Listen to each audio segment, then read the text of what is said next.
जय श्री कृष्ण दोस्तों। दोस्तों, आज हम आपको एक बहुत ही ज्ञानवर्धक कहानी सुनाने जा रहे हैं। जो लोग यह कहानी पूरे ध्यान और मन से सुनते हैं, उनके घर में कभी कोई दुख, क्लेश उत्पन्न नहीं होता। उनके घर में हमेशा सुख और शांति का माहौल बना रहता है और मां लक्ष्मी सदा उनके घर में वास करती है। आपने सुना होगा कि जिस घर में रोज लड़ाई झगड़े होते हैं, उस घर में कभी बरकत नहीं होती। ऐसे घरों में मां लक्ष्मी कभी निवास नहीं करती। लेकिन जहां सुख और शांति का वास होता है, वहां मां लक्ष्मी का स्थायी निवास होता है। ये कहानी सुनने के बाद हमें यह पता चल जाएगा कि घर में लड़ाई, झगड़े और क्लेश क्यों नहीं होने चाहिए, और अगर हमारे घर में झगड़े होते हैं तो उन्हें कैसे रोका जा सकता है। क्योंकि घर में सुख शांति का होना बहुत आवश्यक है। क्योंकि जहां सुख शांति होती है, वहीं मां लक्ष्मी निवास करती है। लेकिन जहां लड़ाई झगड़े होते हैं, वहां दुख और दरिद्रता का बसेरा होता है। मां लक्ष्मी उस घर में कभी प्रवेश नहीं करती। इसलिए हमारी आपसे विनती है कि इस कहानी को अंत तक जरूर सुने। दोस्तों, यह कहानी एक मोर और मोरनी की है, जिसमें छिपे संदेश आपके जीवन को एक नई दिशा और सोच प्रदान करेंगे। ये बहुत ही ज्ञानवर्धक कहानी है। दोस्तों, कहानी शुरू करने से पहले अगर आप हमारे चैनल पर पहली बार आए हैं, तो चैनल को सब्सक्राइब अवश्य करें। साथ ही बेल आइकन को ऑन करें, ताकि हमारे हर नए वीडियो की सूचना सबसे पहले आप तक पहुंचे। अगर आप भगवान श्री कृष्ण के सच्चे भक्त हैं, तो कमेंट बॉक्स में लिखिए जय श्री राधे कृष्ण। तो चलिए दोस्तों, बिना समय गवाए शुरू करते हैं आज की यह कहानी। दोस्तों, एक घने जंगल में एक मोर और मोरनी रहते थे। वे बहुत हंसी खुशी जंगल में रहते थे। एक दिन मोरनी मोर से कहती है, हे स्वामी, हमें इस जंगल को छोड़कर उस जगह चलना चाहिए जहां हमारे समाज के बहुत सारे साथी रहते हैं। वहां हमें ज्यादा अच्छा लगेगा। तब मोर मोरनी से कहता है, हे प्रिय, यदि हम वहां जाएंगे तो वहां रोज लड़ाई झगड़े और विवाद होंगे। हम यहाँ जंगल में कितने आराम और सुकून से रहते हैं, हमें यहाँ से जाने की क्या जरूरत है।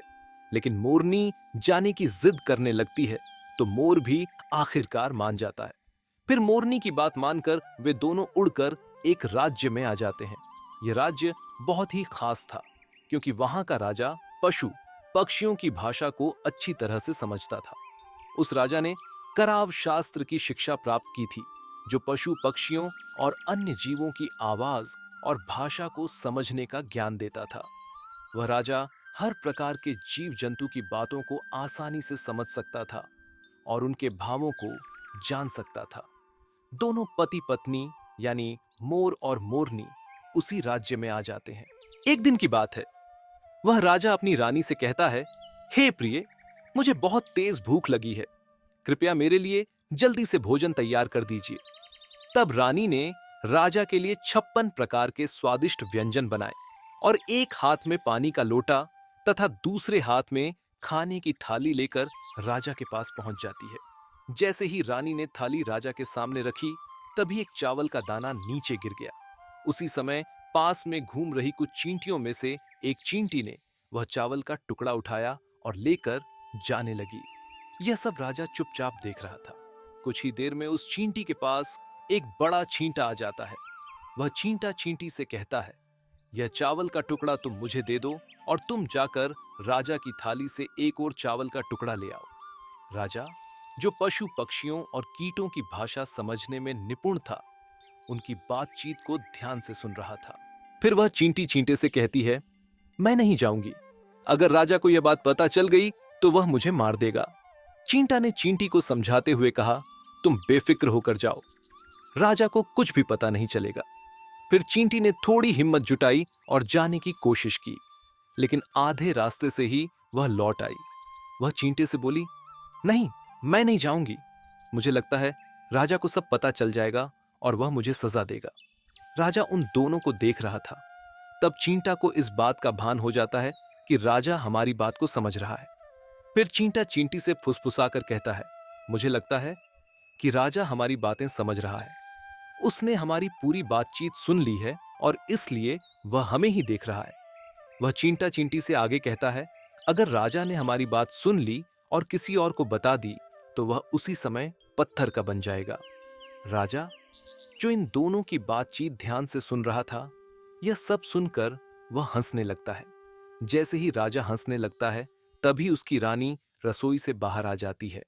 वह जैसे ही रसोई से बाहर आती है, राजा उसे हंसते हुए दिखाई देता है। राजा को हंसते हुए देखकर रानी सोचने लगती है कि शायद मुझसे कोई गलती हो गई है, इसलिए महाराज इस तरह हंस रहे हैं। तब रानी राजा के पास आती है और पूछती है, महाराज, क्या मुझसे कोई भूल हुई है? क्या मुझसे कोई पाप हुआ है? आप इतनी जोर से क्यों हंस रहे हैं? तब राजा मुस्कुराते हुए रानी से कहता है, नहीं प्रिय, ऐसी कोई बात नहीं है, मुझे बस यूं ही हंसी आ गई। लेकिन रानी अपनी जिद पर अड़ी रहती है और कहती है, महाराज, आपको मुझे बताना पड़ेगा कि आप क्यों हंस रहे थे। राजा बार बार बात टालने की कोशिश करता है, क्योंकि उसे चींटी वाली बात याद थी कि यदि उसने यह बात किसी को बताई तो वह उसी समय पत्थर का बन जाएगा। इसीलिए राजा रानी को यह बात नहीं बताना चाहता था। लेकिन रानी बार बार जिद करने लगती है और कहती है, महाराज, आपको मुझे बताना ही पड़ेगा कि आप क्यों हंस रहे थे। अगर आपने मुझसे सच्चा प्रेम किया है, अगर आप मुझे अपना मानते हैं, तो आपको मुझे बताना ही पड़ेगा कि आप क्यों हंस रहे थे। राजा अब बड़े धर्म संकट में फंस गया था। वह मन ही मन सोचने लगा, अगर मैंने चींटी वाली बात रानी को बता दी तो मैं उसी वक्त पत्थर का बन जाऊंगा, लेकिन अगर नहीं बताया तो रानी का मुंह पर से विश्वास खत्म हो जाएगा। रानी अपनी बात पर अड़ी हुई थी और जिद करने लगी थी, लेकिन रानी की जिद के आगे राजा को झुकना पड़ा। राजा ने गहरी सांस लेते हुए कहा, ठीक है, अगर मैं तुम्हें यह बात बताऊंगा तो तुम्हें बाद में पछताना पड़ेगा। तब रानी कहती है कि अभी तो आप कह रहे थे कि कोई बात नहीं है, और अब आप कह रहे हैं कि मुझे पछताना पड़ेगा। इसका मतलब जरूर कोई बड़ी बात है। रानी और भी ज्यादा जिद करने लगती है। अंततः राजा रानी से कहता, ठीक है, अगर तुम मानने को तैयार नहीं हो तो चलो, मैं तुम्हें यह बात किसी जंगल में ले जाकर बताऊंगा। फिर राजा और रानी रथ पर सवार होकर घने जंगल की ओर निकल पड़ते हैं। जब वे घने जंगल में पहुंचे तो राजा ने सारी बात रानी को बतानी शुरू कर दी। जैसे जैसे राजा ने अपनी बात रानी को सुनाई, वह धीरे धीरे पत्थर का बनता गया। जब राजा ने आधी बात रानी को बताई, तब तक राजा आधा पत्थर का बन चुका था। राजा फिर रानी से कहता है, हे प्रिय, देखो, मैं अब पूरा पत्थर का बनता जा रहा हूं, तुम बाद में बहुत पछताओगी। लेकिन रानी अपनी जिद में आकर कहती है, हे महाराज, थोड़ी सी बात बची है, कृपया आप वह भी सुना दीजिए। राजा ने अंततः पूरी बात रानी को सुना दी, और जैसे ही उसने आखिरी शब्द कहा, वह पूरी तरह से पत्थर का बन गया। रानी, जो यह सब देख रही थी, अपनी जिद के परिणाम को देखकर फूट फूट कर रोने लगी। उसने उस पत्थर को हिलाने की कोशिश की, लेकिन वह भारी भरकम पत्थर टस से मस नहीं हुआ, क्योंकि राजा बहुत ही भारी था। राजा पूरा पत्थर का बन जाता है और रानी अपने सिर पर हाथ मारकर और अपनी छाती पीटते हुए विलाप करने लगती है। वह जंगल के जीव जंतुओं से मदद के लिए गुहार लगाने लगी, लेकिन कोई भी उसकी मदद नहीं कर सका। यह सब वह मोर और मोरनी पास खड़े होकर देख रहे थे। रानी के विलाप को देखकर मोर मोरनी को दया आ जाती है। तब मोर मोरनी से कहता है, हे प्रिय, ये होता है प्रियहट। देखो, प्रियहट का परिणाम यही कारण था कि हम उस शांत जंगल में कितने खुश थे, लेकिन तुम्हारी जिद ने हमें यहां ला दिया। मोरनी ने दुखी होकर कहा, हे स्वामी, वह रानी बहुत कष्ट में है, हमें उसकी सहायता करनी चाहिए। ये इतना विलाप कर रही है, इसकी ज्यादा तो सहायता हम नहीं कर सकते, लेकिन कम से कम इसको धीरज तो दे ही सकते हैं, यानी विश्वास तो दे ही सकते हैं। यही सोचकर मोर और मोरनी उस रानी के पास जाते हैं और जाकर रानी से कहते हैं, हे रानी साहिबा, जो हुआ वो तो गलत हुआ, लेकिन आप जरा धीरज रखिए, अपने आप को संभालिए। आपके पीछे पूरा राज्य है। राजा तो अब पत्थर बन चुका है, लेकिन अब आपको ही अपने राज्य का भार संभालना होगा। रानी मोर और मोरनी की बात सुनकर रोते हुए कहती है, हे मोर और मोरनी, मैं अपने आप को कैसे संभालूं? मेरा पूरा संसार उजड़ चुका है। मेरे पति परमेश्वर अब पत्थर का बन चुके हैं। अब मैं क्या करूं? रानी की ये बातें सुनते ही उधर मोरनी के मुंह से अचानक निकल जाता है, लेकिन राजा पत्थर के कैसे हो गए? वे तो इंसान थे, अच्छे भले व्यक्ति थे। ये सब आखिर कैसे हुआ? रानी ने अपनी पीड़ा के बीच वही बात बतानी शुरू कर दी जो राजा ने उसे चींटी और चींटा वाली घटना के बारे में बताई थी। जैसे जैसे रानी यह बात बताती गई, वह भी धीरे धीरे पत्थर में बदलने लगी। अंततः रानी भी पूरी तरह से पत्थर की बन गई। अब राजा और रानी दोनों ही पत्थर बन चुके थे। यह दृश्य देखकर मोर और मोरनी को गहरी चिंता सताने लगती है। वे दोनों बहुत दुखी हो जाते हैं। मोरनी ने भयभीत होकर मोर से कहा, स्वामी, यह विपत्ति कहीं हमारे ऊपर भी ना आ जाए, क्योंकि राजा भी उसी चींटी वाली बात से पत्थर का हो चुका है और अब रानी भी। यह संकट हमें भी अपनी चपेट में ले सकता है। फिर मोर मोरनी से कहता है, हाँ, हम पर भी खतरा मंडरा रहा है, क्योंकि तुम स्त्रियों से कोई भी बात छिपती नहीं है। मोरनी ने झिझकते हुए कहा, स्वामी, क्यों ना हम इस जगह से बहुत दूर चले जाएं? शायद वहां जाकर यह संकट हमारा पीछा छोड़ दे। तब मोर मोरनी से कहता है, अरे मूर्ख, दूर जाने से कोई लाभ नहीं होगा। यह संकट धरती के किसी भी कोने में हमारा पीछा करता रहेगा। यह खतरा तो हमेशा हमारे ऊपर मंडराता रहेगा। अगर जाने अनजाने में यह चींटी वाली बात हमारे मुख से निकल गई तो हम भी पत्थर का बन जाएंगे। इस घटना के बाद मोर और मोरनी गहरे दुख और चिंता में डूब गए। दिन रात उन्हें यही ख्याल सताता रहा कि यदि यह बात उनके मुंह से गलती से भी निकल गई तो वे दोनों भी पत्थर के बन जाएंगे। यह डर इतना बढ़ गया कि वे न ठीक से भोजन कर पा रहे थे और ना ही चैन से सो पा रहे थे। आखिरकार मोर ने गहरी सोच विचार के बाद एक योजना बनाई। उसने सोचा, यदि मैं सभी चींटियों को खत्म कर दूं तो यह संकट भी हमेशा के लिए समाप्त हो जाएगा, क्योंकि यह सारी परेशानी तो उन्हीं चींटियों की वजह से हुई है। मोर मोरनी से कहता है, प्रिय, अगर हम सृष्टि से सभी चींटियों को खत्म कर दें तो चींटियों का यह संकट समाप्त हो जाएगा। मोरनी ने मोर की बात मान ली और दोनों ने मिलकर चींटियों को खत्म करने का संकल्प ले लिया। उन्होंने जहां भी चींटियां दिखाई पड़ती उन्हें खोजना और मारना शुरू कर दिया।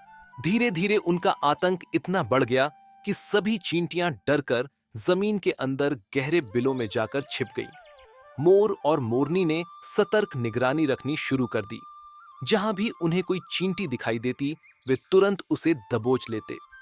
उनकी इस लगातार निगरानी और हमलों के कारण सभी चींटियों ने जमीन के ऊपर आना ही छोड़ दिया था।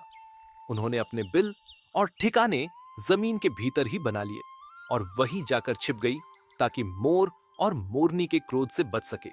काफी समय बीतने के बाद चींटियों को भूख बुरी तरह सताने लगी, क्योंकि जमीन के अंदर उनके बिल में तो भोजन मिलता नहीं, भोजन तो बाहर ही होता है। जब भी कोई चींटी अपने बिल से बाहर भोजन की तलाश में निकलती, मोर और मोरनी उसे देख लेते और तुरंत दबोचकर मार डालते। एक दिन एक चींटी और एक चींटा भूख से तड़पते हुए अपने बिल के अंदर बैठकर श्री हरि विष्णु जी का भजन करने लगे। उनकी भक्ति इतनी गहरी हो गई कि वे घोर तपस्या में लीन हो गए। वे इस संसार की हर चीज को भूल गए और केवल भगवान श्री हरि विष्णु जी के ध्यान में मग्न हो गए। उनकी अटूट भक्ति से प्रसन्न होकर भगवान विष्णु जी ने उन्हें दर्शन दिए। भगवान विष्णु ने दर्शन देते हुए कहा, हे चींटा और चींटी, मैं तुम्हारी तपस्या से अत्यंत प्रसन्न हूं। तुम जो चाहो वह वरदान मुझसे मांग सकते हो। चींटा और चींटी, जो ना जाने कितने दिनों से भूखे प्यासे थे, भगवान विष्णु जी के सामने झुककर बोले, हे प्रभु, यदि आप हमें वरदान देना चाहते हैं तो कृपया आप हमारे पेट में गांठ लगा दीजिए, क्योंकि यदि हमारा पेट नहीं होगा तो हमें भोजन की आवश्यकता नहीं पड़ेगी, और यदि हमें भोजन की आवश्यकता नहीं होगी तो हम अपने बिल से बाहर नहीं आएंगे। इससे मोर और मोरनी हमें मार नहीं पाएंगे। इसीलिए प्रभु, आप हमारे पेट में गांठ लगा दीजिए। भगवान विष्णु जी उनकी बात सुनकर मुस्कुराए और बोले, तथास्तु, और तुरंत चींटियों के पेट में गांठ लगा दी। आज भी चींटियों के पेट में गांठ लगी हुई है। चींटियों का पेट नहीं होता। फिर चींटी और चींटा ने भगवान विष्णु से कहा, हे प्रभु, आपने हमारे पेट में गांठ तो लगा दी, लेकिन अभी भी हमें मोर और मोरनी से खतरा है। वे हमारे बिलों के पास बैठे हमारा इंतजार कर रहे हैं। जैसे ही हम बिल से बाहर निकलेंगे वे हमें मार डालेंगे। फिर भगवान विष्णु जी मोर और मोरनी के सामने प्रकट होते हैं और उनसे कहते हैं, हे मोर और मोरनी, तुम चींटियों का शिकार करना बंद कर दो। इसमें चींटियों का कोई दोष नहीं है। जो दोषी था वह वो राजा था। राजा ने कराव शास्त्र की पढ़ाई की थी, जिससे वह हर जीव जंतु की भाषा समझने और उनके रूप में परिवर्तन करने में सक्षम था। वह अक्सर पशु पक्षियों का रूप धारण करता और उनके साथ संभोग करता था। जब वे पशु पक्षी गर्भ धारण करते तो वह राजा उन्हें छोड़कर फिर से इंसान बन जाता और उन पशु पक्षियों पर जोर जोर से हंसता था। उसकी इस मूर्खता और पाप के कारण ही आज वह राजा पत्थर का बना पड़ा है। फिर मोर मोरनी कहते हैं, हे प्रभु, लेकिन उनकी रानी का क्या दोष था? तब भगवान विष्णु कहते हैं, हे मोर और मोरनी, उनकी रानी भी इस पाप में भागीदार थी। अगर उसने राजा को रोका होता तो वह इतने बड़े पाप का भागी नहीं बनता। उसकी सहमति और मौन ने उसे भी इस पाप का भागी बना दिया। इसीलिए आज वह भी पत्थर की बन चुकी है। फिर मोर मोरनी ने भगवान विष्णु से पूछा, हे प्रभु, यदि हम यह बात किसी और को बताएंगे जो रानी ने हमें सुनाई थी, तो क्या हम भी पत्थर के बन जाएंगे? तब श्री हरि विष्णु मुस्कुराए और बोले, नहीं, तुम्हारा यह श्राप अब समाप्त हो चुका है। अब तुम यह बात किसी से भी कह सकते हो। तुम्हारे ऊपर से खतरा टल चुका है। इतना कहकर भगवान श्री हरि विष्णु जी अंतर्ध्यान हो गए। भगवान विष्णु की यह बात सुनकर मोर बहुत प्रसन्न हो जाता है। उसकी खुशी का कोई ठिकाना नहीं रहता। अगर किसी जानवर को खुशी होती है तो वह झूमने लगता है, खुशी से नाचने लगता है। ऐसा ही मोर के साथ हुआ। मोर की खुशी ने उसे झूमने पर मजबूर कर दिया। वो खुशी में जोर जोर से नाचने लगा। उसकी खुशी का कोई ठिकाना नहीं था। लेकिन जैसे ही मोर खुशी के मारे अपने पैरों के नीचे देखता है तो उसके पैर बदसूरत, फटे और गंदे हो चुके थे। मोर अपने पैरों को देखकर जोर जोर से रोने लगता है। वह सोचने लगता है कि पहले मेरे पैर इतने सुंदर थे, लेकिन आज इतने फटे और गंदे कैसे हैं? मेरा पूरा शरीर कितना सुंदर है, लेकिन मेरे पैर इतने भद्दे और फटे हुए क्यों हैं? मोर के पैरों के फटने का कारण सिर्फ चींटी खाना था, क्योंकि उसने बहुत सारी चींटियां मार मार कर खाई थीं और मोरनी ने भी चींटियां खाई थीं, इसीलिए उसके पैर भी फट गए थे। यही उनका पाप था, जिसके कारण उनके पैर इतने फटे और बदसूरत हो गए थे। आज भी यदि कोई मनुष्य चींटी खाता है तो उसके शरीर पर छोटे छोटे दाने निकल आते हैं। अगर ज्यादा मात्रा में चींटियां खाई जाएं तो शरीर फटने लगता है। सांप भी चींटियां खाता है, जिसके कारण उसकी त्वचा समय समय पर फटती और अलग हो जाती है। यही कारण था कि मोर के पैर फट गए थे और बदसूरत हो गए थे। मोर अपने फटे हुए पैरों को देखकर जोर जोर से रोने लगा। मोरनी ने उसे धीरज बंधाने की कोशिश की और कहा, जो होना था वह हो गया, अब रोने से क्या होगा? लेकिन मोर अपने दुख में इतना डूबा हुआ था कि रोना बंद नहीं कर सका। वह नाचता और उसकी आंखों से आंसू लगातार गिरते रहते। मोरनी मोर को धीरज देती है और उसके आंसुओं को नीचे गिरने से रोकती है, लेकिन रोक नहीं पाती। मोरनी के हाथ तो है नहीं, लेकिन वो अपनी चोंच से एक एक आंसू को उठाती और अपने चोंच में रखने की कोशिश करती, लेकिन वह सभी आंसू रोक नहीं पाई। जो आंसू मोरनी अपने मुख में रखती वे उसके पेट में चले जाते। इस तरह से मोर नाचता और खूब जोर जोर से रोता और हर बार मोरनी मोर के आंसुओं को रोकती। मोर का दुख और मोरनी का प्रेम देखकर भगवान विष्णु जी फिर से उन्हें दर्शन देते हैं और कहते हैं, हे मोर, हे मोरनी, तुम्हारा प्रेम और भक्ति अद्भुत है। तुम्हारी इस निष्ठा के कारण मैं तुम्हें आशीर्वाद देता हूँ कि तुम्हारा यह प्रेम सदा अटल रहेगा। भगवान ने मोर और मोरनी को यह भी आशीर्वाद दिया कि मोर की आंखों से गिरने वाले आंसू अब मोरनी को गर्भ धारण कराएंगे। अब इसे आशीर्वाद समझे या श्राप, लेकिन यही कारण है कि मोर अब संतानोत्पत्ति में सक्षम नहीं है। मोर जब भी नाचता है उसकी आंखों से आंसू बहते हैं और उन आंसुओं के कारण मोरनी गर्भवती हो जाती है। भगवान विष्णु ने मोर और मोरनी से आगे कहा, हे मोर, हे मोरनी, तुम्हारी भक्ति और प्रेम से मैं अत्यंत प्रसन्न हूं। एक समय ऐसा भी आएगा जब मैं तुम्हारे पंख को अपने मुकुट में धारण करूंगा। दोस्तों, यही कारण है कि भगवान विष्णु जी जब भगवान श्री कृष्ण के रूप में धरती पर आए तो उन्होंने मोर पंख को अपने मुकुट में धारण किया। तो दोस्तों, आशा है ये कहानी आपको जरूर पसंद आई होगी। अगर ये वीडियो आपको अच्छी लगी हो तो वीडियो को लाइक और चैनल को सब्सक्राइब अवश्य करें। इस वीडियो को अपने दोस्तों के साथ भी शेयर करें। कमेंट बॉक्स में लिखिए जय श्री राधे कृष्ण। तो मिलते हैं अगले वीडियो में, तब तक के लिए आप अपना ख्याल रखिए। धन्यवाद।